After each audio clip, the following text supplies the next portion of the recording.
Hello viewers, இன்னைக்கு நம்ம பார்க்க போறது One Piece episode 378 part 1.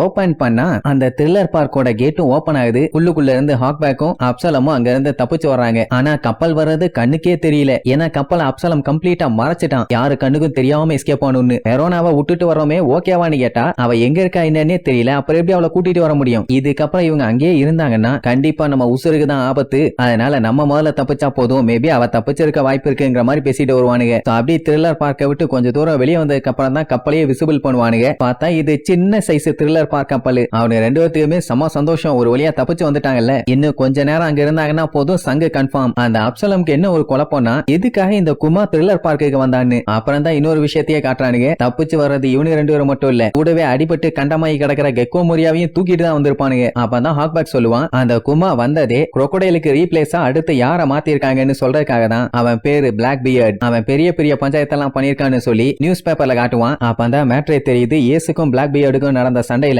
ஏச ஜெயிச்சு அவனை ஜெயில தூக்கி போட்டிருக்காங்க. அவன் தான ஒயிட் பியர்டோட செகண்ட் டிவிஷன் கமாண்டர். அண்ட் இவங்களுக்கு தெரிஞ்ச அவன் நார்மலான ஆளே கிடையாது. ஒயிட் பியர்டோட விசுவாசமான நாய்கள்ல இவனும் ஒருத்தன் சொல்லுவாங்க. இப்ப என்னன்னா கவர்மெண்ட்டுக்கு பவர்ஃபுல்லான ஆளு ஒருத்தன் கிடைச்சிட்டான். இப்ப அவங்க என்ன பண்ண போறாங்க ஏது பண்ண போறாங்கன்னு ஒண்ணும் தெரியல. ஆனா அவங்க என்ன பண்ணாலுமே கண்டிப்பா இந்த பைரட் யாராலேயே ஒரு பெரிய மாற்றம் இருக்கும்னு ஹாக்பேக் சொல்லுவான். இப்ப என்னன்னா இவங்க நிலைமையுமே ரொம்ப மோசமா இருக்கு. இப்படி ஒரு நிலைமையில மொரியா மட்டும் செத்தான்னா அது சரிப்பட்டு வராது. நம்ம தான் ஏதாச்சும் பண்ணணுங்கிற மாதிரி சொல்லுவானா. ஆனா அப்சலம் எனக்கு அதை பத்தி எல்லாம் கவலையே இல்ல. நான் இப்ப கல்யாணம் பண்ணிக்கிறதுக்கு ஒரு பொண்ணு வேணும். சோ என்னோட ஒய்ஃபை தேடிட்டு இருக்கேன். அதுலதான் எனக்கு இப்போதைக்கு இன்ட்ரெஸ்ட். உடனே ஹாக்பேக், அவ்வளவுதானே, ஒரு டெட் பாடியை மட்டும் கொண்டு வா, நான் உனக்கு உயிரை வர வச்சு கல்யாணம் பண்ணி வைக்கிறாமா. டேய் வீணா போன வெட்டி விளக்கண்ண, நான் கேட்டது நிஜமான மனுஷிடா, என்ன செத்த பணத்தெல்லாம் கல்யாணம் பண்ணி வைக்கிறாங்கன்னு சொல்லி அவனை பச்சை பச்சையா திட்டிட்டே போவான். அப்படியே கட் பண்ணி இங்க த்ரில்லர் பார்க்ல காட்டுறாங்க. கொரியாவை டிஃபீட் பண்ணி ஒரு நாள் ஆயிருச்சு. எல்லாருமே கப்பல்ல வந்து நாள் பூரா பயங்கரமான ரெஸ்ட். பின்ன கடைசியா போட்ட சண்டை என்ன நார்மலான சண்டையா? மண்டை உடையற அளவுக்கு சண்டை போட்டிருக்கானுங்களே. சாப்பாடு செஞ்சு கொடுக்க சொல்லி சஞ்சியா படாத பாடு படுத்துவாங்க. அலி நம்ம லூஃபி இருக்கானே, கொக்கா மக்கா அத்தா தண்டி சீச கையில எடுத்து வச்சுக்கிட்டு லபக லபக லபக லபகன்னு பொலந்து கட்டுவான். சஞ்சய் அதை பத்தி எல்லாம் கவலைப்பட மாட்டான். அவனுக்கு நிறைய வேலை இருக்குதுங்கிற மாதிரி சொல்லிட்டு அந்த பைரட்ஸ் இருக்காங்கல்ல அவங்கள பத்தி லோலா கிட்ட கேப்பான். அவங்க இப்பதானே சூரிய வெளிச்சத்தையே முதல்ல பாக்குறாங்க. அதனால எல்லாரும் சந்தோஷத்துல சன்பாத் எடுத்துக்கிட்டு இருக்காங்களாமா. இப்படி அவங்க சொல்லிட்டு இருக்கும்போது லூஃபி ஜாலியா சீச வாயில போட்டு அமுக்கு அமுக்கிட்டு இருப்பான். அத்தா தண்டி கட்டிய ஒரே அமுக்கா வாயில அமுக்கனா மனுஷனா இவன்? எங்க இருந்து இவனுக்கு இவ்வளவு எனர்ஜி வந்துச்சுன்னு உசோப்புகள்லாம் ஒண்ணும் புரியல. அட அவன் மட்டும் இவனுக்குள்ள இருக்க பெயினை வெளியெடுக்கலன்னா இந்நேரத்துக்கு நம்ம பையன் இந்த அளவுக்கு ஆட்டம் போட்டுக்க மாட்டான். லோலா பார்த்துட்டு இப்படி திங்கறானே, உங்ககிட்ட சாப்பாடு இன்னும் இருக்குதான்னு கேப்பா. அதெல்லாம் மலை மாதிரி குமிஞ்சு கிடக்குதாமா. யார் பண்ண வேலைன்னு தெரியல, ஆனா குமிச்சு வச்சுட்டு போயிருக்காங்கன்னு சொல்லுவான். உடனே லோலாக்கு செம ஹாப்பி. பரவாயில்லையே, இந்த உலகத்துல நல்லவங்களும் இருக்காங்கிற மாதிரி சொல்லிட்டு இருப்பா. நடந்த மேட்ரு தெரிஞ்சா கொல்ல காண்டா இருப்பாங்க. அண்ட் அது மட்டுமா கப்பல்ல அவங்களோட ட்ரெஷர் எல்லாத்தையுமே லோட் பண்ணிருக்காங்களே. என்னதான் கிறிஸ்மஸ்க்கு கிஃப்ட்னு சொன்னா கூட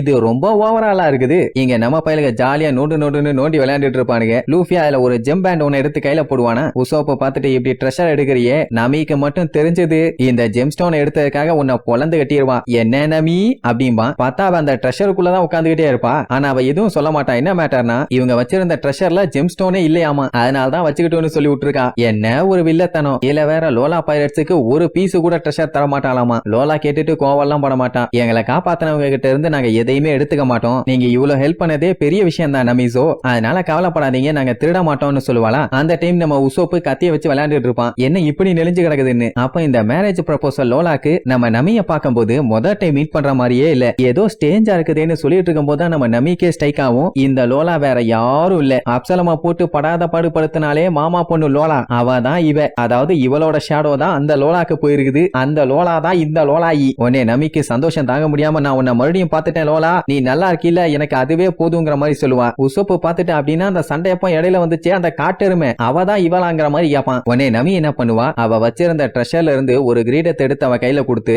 ரொம்ப ரொம்ப தேங்க்யூன்னு சொல்லுவா. அவளுக்கே செம ஷாக்கா இருக்கும். எது நீ எனக்கு தேங்க்யூ சொல்லி இந்த ட்ரெஷரை கொடுக்குறியான்னு. இவளை விட நம்ம பள்ளிகளுக்கு செம ஷாக்கு. தண்டோரா போட்டுட்டு இருப்பானுங்க. ஐயோ நமி நம்ம ட்ரெஷரை மத்தவங்களுக்கு கொடுக்குறா அப்படின்னு. ஏன்டா அதனால என்ன பஞ்சாயத்துன்னு கேட்டா, சூறாவளி சுனாமி கொழுந்து விட்டு அலை மலை எல்லாமே பிச்சுக்கிட்டு வரப்போகுது, கன்ஃபார்மா வரப்போகுதுன்னு சொல்லி காட்டுத்தனமா கிண்டல் பண்ணிட்டு இருப்பானுங்க. அப்படியே கட் பண்ணி அந்த த்ரில்லர் பார்க்குள்ள காட்டுறாங்க. அங்க அந்த லோலாவோட பயிற்சிகள் எல்லாம் பேனு படுத்து கிடந்து நல்லா சன்பாத் எடுத்துட்டு இருப்பானுங்க. ஏன்னா பல வருஷமா வெயிலையே பார்க்காம இப்ப வெயில பார்த்த உடனே பயங்கர ஹாப்பி, நம்ம உயிரோட தான் இருக்கோம், நமக்கு எதுவும் ஆகலன்னு சொல்லி ரொம்ப சந்தோஷத்துல நல்லா கொரட்டை விட்டு தூங்கிட்டு இருப்பாங்க. அந்த டைம் டே வீணா போனவனுங்களான்னு ஒரு சவுண்டு, வேற யாரு நம்ம பயிலுக்கு தான். இவங்களுக்காண்டி சாப்பாடு கொண்டு வந்திருப்பாங்க. உடனே அவங்களுக்கு கஷ்டமா போயிடும். ஏன்னா காப்பாத்தவும் செஞ்சுட்டு சாப்பாடு வேற தூக்கிட்டு வராங்கல்ல. சொல்லி இருந்தா இந்த வேலையெல்லாம் நாங்க பண்ணிருக்க மாட்டோமா, எதுக்கு இந்த மாதிரி எல்லாம் பண்றீங்க, நீங்க தான் எங்க உயிரையே காப்பாத்துனது அப்படி இப்படின்னு பயங்கரமா சொல்லுவானுங்க. அவன் அதெல்லாம் கண்டுக்க மாட்டான். ஆமா ஜோரோ எங்க ஆளையே காணுமேனு கேட்பான். அவன் இப்ப மேன்ஷன்ல பயங்கரமா ரெஸ்ட் எடுத்துக்கிட்டு இருக்கானாமா. சோ அங்க போனீங்கன்னா போய் பார்க்கலாம்னு சொன்ன உடனே நேரா சாப்பாடு தூக்கிட்டு அங்கதான் போவாங்க. சாப்பாடு தான் அவனுக்கு ட்ரீட்மெண்ட் கொடுத்துட்டு இருப்பான். பின்ன பாடி ஃபுல்லா டேமேஜ் ஆகி கண்டமேனிக்கு ரத்தம் வெளியே போயிருச்சு. ட்ரீட்மெண்ட் உடனே பண்ணலன்னா கண்டிப்பா செத்து இருப்பான். என்ன சாப்பர் இவன் காயத்தெல்லாம் பார்த்துட்டு அலண்டு போயிட்டான். இது வரைக்கும் பாடியில இந்த அளவுக்கு ஒரு டேமேஜா சாப்பர் பார்த்ததே இல்ல. சொல்ல போனா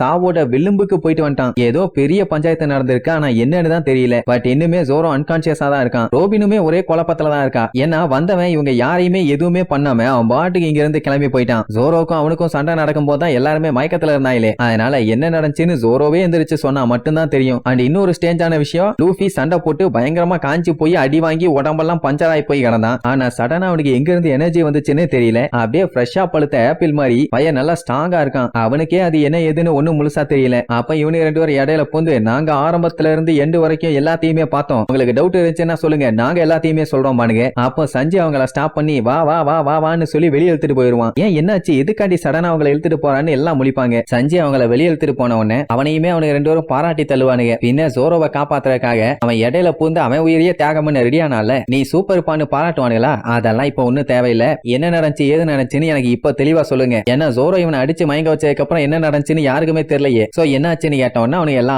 மேட்டரையும் ஒண்ணு விடாம சொல்லுவானுங்க. அந்த குமா என்ன பண்ணான், ஜோரோ கிட்ட டீல் போட்டு லூஃபியோட உடம்புக்குள்ள இருக்க டேமேஜஸ் எல்லாத்தையுமே அவன் அப்படியே வெளியில பிரிச்சு எடுத்துட்டான். இப்படி ஒரு எபிலிட்டியை பார்த்துட்டு அவனுக்கு அசந்து போயிட்டானுங்க. அதுவும் அவனோட பாடி டேமேஜ ஒரு பபுள் மாதிரி அழகா வெளியில கொண்டு வந்துட்டான். அதுக்கப்புறம் என்ன பண்ணான், இந்த பெயின் எல்லாத்தையுமே நீ தான் வாங்கிக்கணும், அப்படி வாங்கிட்டீனாலே கண்டிப்பா நீ செத்து போயிருவ, உன்னால கண்டிப்பா முடியாதுன்னு சொல்லிட்டு அந்த பெரிய பால்ல இருந்து ஒரு சின்ன பால தான் நம்ம ஜோரோ மேல அடிச்சு விடுவான். அதுக்கே அவன் படாத பாடுபட்டான்ல, அதோட விட்டுட்டு ஓடிடுவான்னு பார்த்தா அதுக்கப்புறம் சும்மா இல்லாம டைரக்டா அதுல கொண்டு போய் கைய வச்சுட்டான். அப்படின்ட்டு சொல்லும் போதுதான் சஞ்சய்க்கே எல்லா மேட்டரும் புரிய வருது. அதான் இப்ப ஜோரோ எந்திரிக்க முடியாம இருக்கான், லூஃபி ஜாலியா இருக்கானா அப்படின்ட்டு அவன் பார்த்த விஷயத்தை யோசிச்சு பார்ப்பான். அவன் மயக்கத்துல இருந்து எந்திரிச்சு வந்து பார்க்கும்போது ஜோரோவோட நிலைமை ரொம்ப ரொம்ப மோசம். அப்படியே ரத்த கிளறியா நின்னுட்டு இருந்திருப்பான். இன்னும் ஒரு அரை மணி நேரம் இப்படியே நின்று இருந்தானா போதும், மொத்த பிளட்டும் ஒழுகியே அங்கேயே செத்து போயிருப்பான். என்னடா ஆச்சு, என்ன ஆச்சு, என்ன உயிரோட தான் இருக்கியான்னு கேட்டா ஒண்ணுமே ஆகல, நான் நல்லா தான் இருக்கேன்னு சொல்லியிருப்பான். உடனே அவனும் நான் இந்த ஸ்டார் ஹேட்டோட கதையை எல்லாத்துக்கிட்டையும் சொல்ல போறேன், சொல்லலைன்னா எனக்கு அரிக்குமேனு சொல்லிட்டு அடிச்சு புரண்டு சொல்ல போவானுங்க. ஆனா சஞ்சய் தடுத்து லூசு மாதிரி பண்ணாயிடாம்பான். ஏன்னா லூஃபியோட பெயினை ஜோரோக்கு டிரான்ஸ்பர் பண்ணதுனால அவனுக்கு இந்த நிலைமை. இப்போ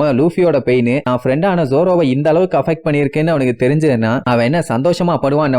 அவ்வளவுதான், அவனுக்கு என்ன சொல்றனே தெரியல. இதுல வேற இந்த மேட்டர் எல்லாத்திட்டையும் போய் சொல்றேன்னு வேற பில்டப் பண்ணிக்கலாம், லூசு பல்லையிலான்னு பச்சை பச்சையா திட்டுவான். சரிப்பா நாங்க யார்ட்டையும் சொல்லல, ஃப்ரீயா விடுமா, அதை தாண்டா நானும் சொல்றேன், யாருக்கும் எதுவும் ஆகல, எல்லாரும் நல்லா தான் இருக்காங்க, நீங்க வாயை மூடிட்டு போய் திங்கிற வழிய பாருங்க, சும்மா கண்டதெல்லாம் போட்டு கிளறிட்டு இருக்காங்கன்னு சொல்லிட்டு அவன் பாட்டுக்கு போவான். இவன் பயங்கர கூலா இருக்கானு சொல்லி அவனை புகழ்ந்து தள்ளுவாங்க. அப்ப ஒரு ட்விஸ்ட் என்னன்னா, ரோபினுக்கு இந்த மேட்டர் எல்லாமே தெரிஞ்சு போச்சு. எப்படின்னா அவளோட காதை வச்சு இவங்க பேசின எல்லா மேட்டரையும் ஒட்டு கேட்டுட்டா. அவன் மட்டும் என்ன எல்லாத்திட்டையும் சொல்லவா செய்வா, ஓ இதான் மேட்டரான்னு தெரிஞ்சுக்குவாளே தவிர மத்தபடி ஆட்டி சொல்லலாம் மாட்டா. இவனு ரெண்டு பேரும் அப்படியே கேஷுவலா உள்ள வருவானுங்களா. லூஃபி பார்த்துட்டு ஏண்டா ஆரம்பத்துல இருந்து கடைசி வரைக்கும் எல்லாத்தையுமே கிண்டுனோன்னு சொன்னீங்களே, அப்படி என்னத்தை தான் பாத்தீங்க, எல்லாத்தையும் கொஞ்சம் விலாவாரியா எடுத்து சொல்லுங்க.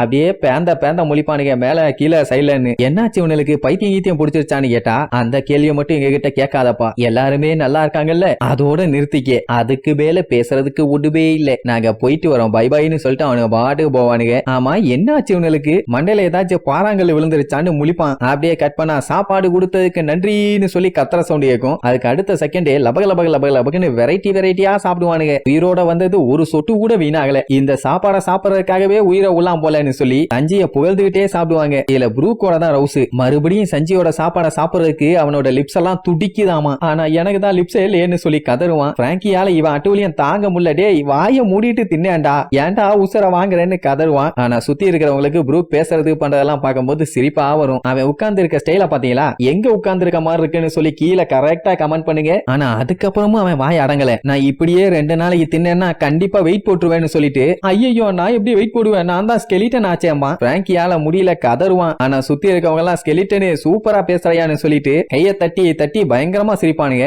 அப்புறம் என்ன எல்லாத்துக்கும் ஒரே ஆட்டம் பாட்டம் கொண்டாட்டம் தான். சாப்பர் இன்னுமே ஒரு டோஸ்ட் கூட ஒழுங்கா வரல, அதுக்குள்ள என்னடா பாட்டின்னு சாப்பிட்டுக்கிட்டே சொரவுல கூடுவான். இவ்வளவு சத்தத்துல இதுலயும் கூட ஜோரோ இன்னுமே எந்திரிக்கல, அன்கான்சியஸ்ல தான் இருக்கான். இந்த க்ரூலயே இவனும் ஒரு டஃப்பான மெம்பர் தான். இவனுக்கே இந்த நிலைமையான நமியும் சாப்பரும் பயங்கரமா ஃபீல் பண்றதோட இந்த எபிசோடுக்கு எண்டு கார்டு போட்டு முடிக்கிறாங்க.